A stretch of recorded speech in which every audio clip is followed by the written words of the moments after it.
Greetings, Benjamin J. from Ben's Trains with another in the series. Well, just a quick follow-up on that 1095 Santa Fe that arrived yesterday.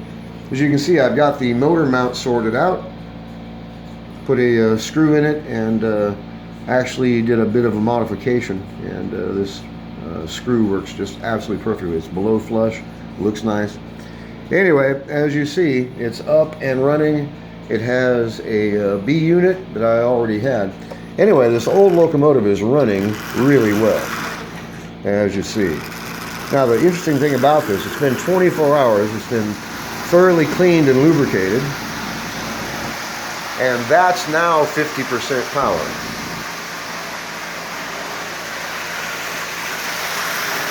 As you see. So it makes a tremendous difference once you get these things cleaned and lubricated, how they run. And this thing is just flying around this track at 50% power, pulling the dummy and 10-line L cars. So we'll slow this down. There's 40% power now.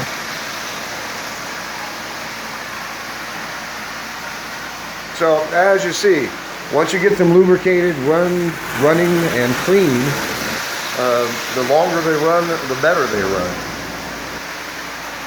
And this old locomotive is running just absolutely splendidly. It has lots of power. It was really inexpensive. It was reasonably easy to fix. I mean, there was nothing really majorly wrong with it. It just came in pieces. And of course, it didn't run. It hadn't been running years and years and years and years. Why it was in pieces, I have absolutely no idea. But it came with an extra truck, so obviously they completely disassembled the B unit. But I just want to do a quick follow-up on this. I'm going to be running this the rest of the day today. This is actually a great locomotive. I've had a blast running this thing. I had that B unit that's been here for months with absolutely no use at all.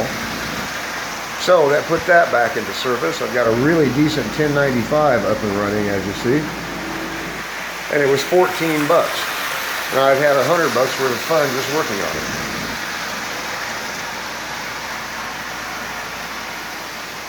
So anyway, I just want to do a quick follow-up so you can see the difference that 24 hours makes after you lubricate and clean one of these motors.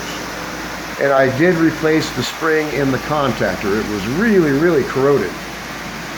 It still worked, but it wasn't as springy as it was supposed to be.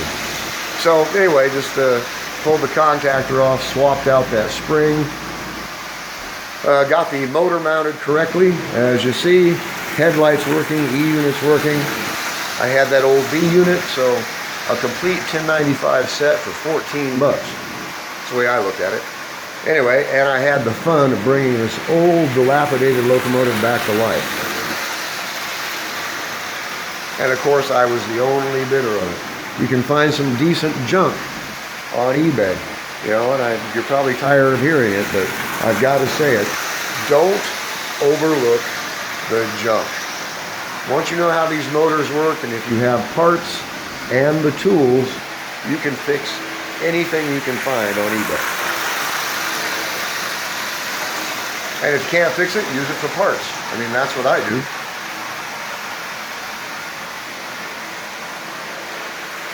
But anyway, just a quick follow-up on this 1095. As you see, this is running just absolutely perfectly.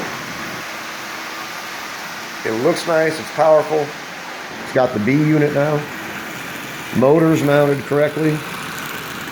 So I'm really happy with it. It's far from perfect, but it was worth the 14 bucks. There's no doubt about that. Plus I had the fun of doing it. So as always, if you have any questions, feel free to drop me an email. BENZTRAINZ@gmail.com. And as always, thank you for watching.